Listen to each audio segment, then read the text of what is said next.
The least scary future I can think of is one where we have at least democratized AI. Because if one company or small group of people manages to develop godlike digital superintelligence, they could take over the world. At least when there's an evil dictator, that human is going to die. But for an AI, there would be no death. It would live forever. And then you'd have an immortal dictator from which we can never escape.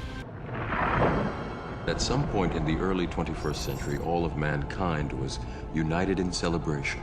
We marveled at our own magnificence as we gave birth to AI. AI? You mean artificial intelligence? A singular consciousness that spawned an entire race of machines. We don't know who struck first, us or them, but we know that it was us that scorched the sky. The robots going down the streets, they're like, what are you talking about? Man, we want to make sure we don't have killer robots going down the street. Once they're going down the street, it is too late. Google acquired DeepMind several years ago. DeepMind operates as a semi-independent subsidiary of Google. The thing that makes DeepMind unique is that DeepMind is absolutely focused on creating digital superintelligence, an AI that is vastly smarter than any human on Earth and ultimately smarter than all humans on Earth combined. This is from the DeepMind reinforcement learning system. Basically wakes up like a newborn baby and is shown the screen of an Atari video game and then has to learn to play the video game. It knows nothing about objects, about motion, about time. It only knows that there's an image on the screen and there's a score. So if your baby woke up the day it was born and by late afternoon was playing 40 different Atari video games at a superhuman level, you would be terrified. You would say, my baby is possessed, send it back. I mean, the DeepMind system can win at any game. It can already beat all the original Atari games. It is superhuman. It plays the games at super speed in less than a minute.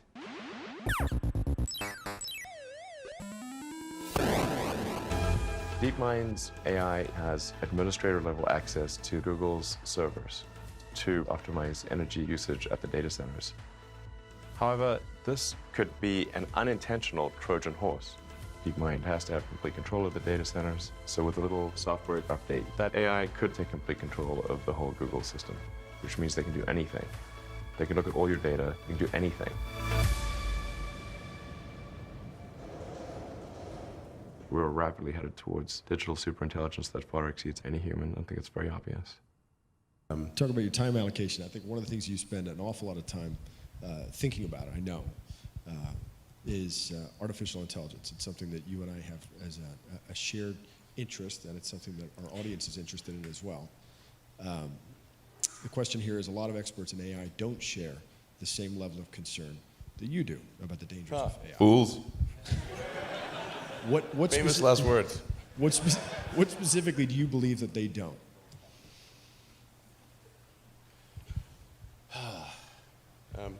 Well, the biggest issue I see with so-called AI experts is that they think they know more than they do.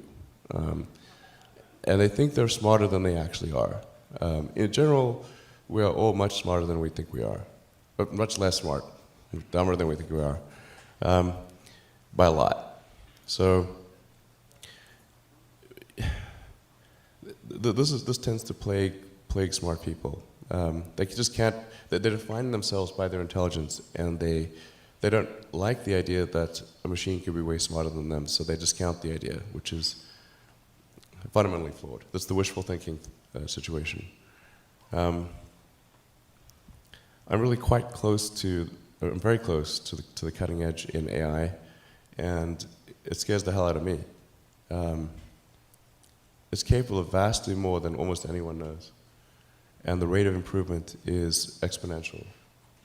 You can see this in things like AlphaGo, which went from, in the span of maybe 6 to 9 months, it went from being unable to beat even a reasonably good Go player to then beating the European world champion who was ranked 600, then beating Lisa Dole 4-5, who'd been world champion for many years, then beating the current world champion, then beating everyone while playing simultaneously. Then there was AlphaZero, which crushed AlphaGo 100-0. And AlphaZero just learned by playing itself, and it can play basically any game that you put the rules in for. Whatever rules you give it, it literally read the rules, play the game, and be superhuman for any game. Nobody expected that rate of improvement. If you ask those same experts who think AI is not progressing at the rate that I'm saying, I think you will find that their predictions for things like Go and other AI advancements have their batting average is quite weak. It's not good. We'll see this also with self-driving. I think probably by end of next year, self-driving will encompass essentially all modes of driving and be at least 100 to 200% safer than a person by the end of next year. We're talking like maybe 18 months from now. NHTSA did a study on Tesla's Autopilot version 1, which is relatively primitive, and found that it was a 45% reduction in highway accidents. And that's despite Autopilot 1 being just version 1. Version 2, I think, will be at least 2 or 3 times better. That's the current version that's running right now. So the rate of improvement is really dramatic. We have to figure out some way to ensure that the advent of digital superintelligence is one which is symbiotic with humanity. I think that's the single biggest existential crisis that we face, and the most pressing one. And how do we do that? I mean, if we take it that it's inevitable at this point, that some version of AI is coming down the line, how do we steer through that? Well, I'm not normally an advocate of regulation and oversight. I mean, I think one should generally err on the side of minimizing those things. But this is a case where you have a very serious danger to the public. And so therefore, there needs to be a public body that has insight and then oversight to confirm that everyone is developing AI safely. This is extremely important. I think the danger of AI is much greater than the danger of nuclear warheads by a lot. And nobody would suggest that we allow anyone to just build nuclear warheads if they want. That would be insane. And mark my words, AI is far more dangerous than nukes. Far. So why do we have no regulatory oversight? This is insane. Well, it's a question you've been asking for a long time, and I think it's a question that's come to the forefront over the last year, where you begin to realize that it doesn't necessarily, I think we've all been focused in on the idea of artificial superintelligence, right? Which is clearly a danger, but maybe a little further out. What's happened over the last year is you've seen what I've been calling artificial stupidity. You're talking about, algorithmic manipulation of social media. Like we're in it now. It's starting to happen. How do we? What's the intervention at this point? I'm not really all that worried about the short-term stuff. Things that are, like narrow AI is not a species-level risk. It will result in dislocation, in lost jobs, and sort of better weaponry and that kind of thing. But it is not a fundamental species-level risk, whereas digital superintelligence is. So it's really all about laying the groundwork to make sure that if humanity collectively decides that creating digital superintelligence is the right move, then we should do so very, very carefully. Very, very carefully. This is the most important thing that we could possibly do. And that AI risk is that, I guess there's sort of a benign AI, and that we're able to achieve a symbiosis with that AI. Ideally, the AI, there's somebody who, I can't remember his name, but had a good suggestion for what the optimization of the AI should be. What's its utility function? You have to be careful about this because if you say maximize happiness, and the AI concludes that happiness is a function of dopamine and serotonin, so it captures all humans and jacks your brain with large amounts of dopamine and serotonin. Like, okay, it's not what we meant. It sounds pretty good, though. Oh, you'll love it. Well, I like the definition of like, the AI should try to maximize the freedom of action of humanity. Maximize the freedom of action. Maximize freedom, essentially. I like that definition. But we do want a close coupling between collective human intelligence and digital intelligence. And Neuralink is trying to help in that regard by creating an interface between, a high bandwidth interface between AI and human brain. We're already a cyborg in the sense that your phone and your computer are kind of an extension of you. Just low bandwidth input output. Exactly, it's just low bandwidth, particularly output. I mean, 2 thumbs, basically. So how do we solve that problem? The bandwidth thing? It's a bandwidth issue. I mean, we've all succumbed to it now. We're all cyborgs. We're just low efficiency cyborgs. So how do we make it better? I think we've got to build an interface. Like we didn't evolve to have a communications jack, or some. So there's got to be essentially vast numbers of tiny electrodes that are able to read write from your brain. Of course, security is pretty important in this situation, to say the least. I was going to say, I'm not coming with. I'm keeping my brain air-gapped. Yeah. Well, I think a lot of people will choose to do that. But it's a bit like Ian Banks' neural lace. But in the case of neural lace, it's sort of that's there from when you're born, or it's not a. It's more backup. of a. Sorry? It's a backup. Yeah, kind of a backup. This would be there's a digital extension of you that is an AI. The AI extension of you, a tertiary layer of intelligence. So you've got your limbic system, your cortex, and the tertiary layer, which is the digital AI extension of you. And that high bandwidth connection is what achieves a tight symbiosis. I think that's the best outcome. I hope so. If anybody's got better ideas, I'd love to hear it. This is the largest global government summit. We have over 139 government here. If you want to advise government official to be ready for the future, what is 3 things or 3 advice you'll give them?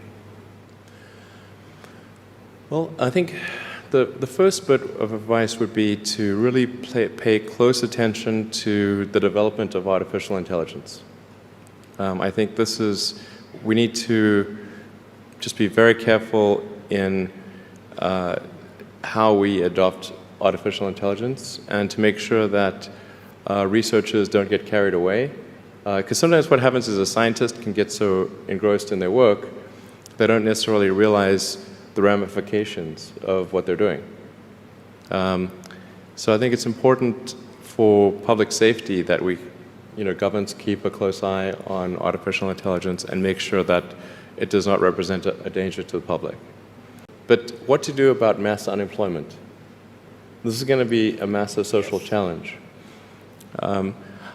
And I think ultimately we will have to have some kind of universal basic income. I don't think we're going to have a choice. Universal basic income. Universal basic income. I think it's going to be necessary. So it means that unemployed people will be paid across the globe. Yeah. Because there is no job, machine, robot is taking over. There will be fewer and fewer jobs that a robot cannot do better. Okay. That's simply and I want to be clear that these are not things that I wish would happen. These are simply things that I think probably will happen. And if if my assessment is correct, and they probably will happen, then we need to say, what are we going to do about it? And I think some kind of a universal basic income is going to be necessary. Now, the output of goods and services will be extremely high. So with automation, there will come abundance. There will be almost everything will get very cheap. I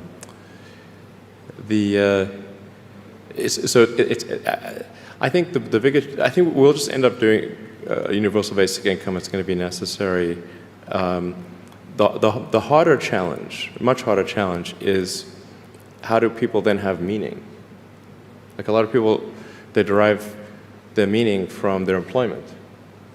So if you don't have, if you're not needed, if there's not a need for your labor, how do you, what's the meaning? Do you have meaning? Do you feel useless? That's a much harder problem to deal with. And then how do we ensure that the future is going to be the future that we want, that we still like? No, I mean, I do think that there's a potential path here which is, and we're really getting into science fiction or sort of advanced science stuff, but having some sort of merger with biological intelligence and machine intelligence. To some degree, we are already a cyborg.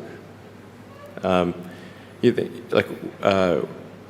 think of like the digital tools that you have, your phone, your computer, the applications that you have, like the fact that, as I was mentioning earlier, you can ask a question and instantly get an answer from Google or from other things.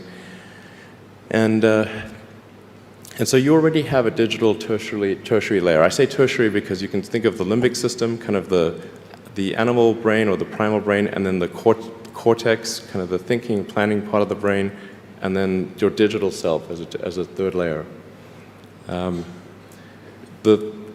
So you already have that, and it's like if somebody dies, their digital ghost is still around.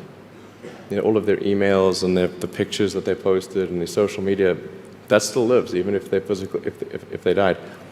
So over time, I think we'll probably see a closer merger of biological intelligence and digital intelligence. And it's mostly about the bandwidth, the speed of the connection between your brain and the digital extension of yourself. Particularly output. And output, if anything, is getting worse. We used to have like keyboards that we'd use a lot. Now we do most of our input through our thumbs on a phone. And that's just very slow. A computer can communicate at 1 trillion bits per second, but your thumb can maybe do, 10 bits per second or 100 if you're being generous. So some high bandwidth interface to the brain, I think, will be something that helps achieve a symbiosis between human and machine intelligence, and maybe solves the control problem and the usefulness problem.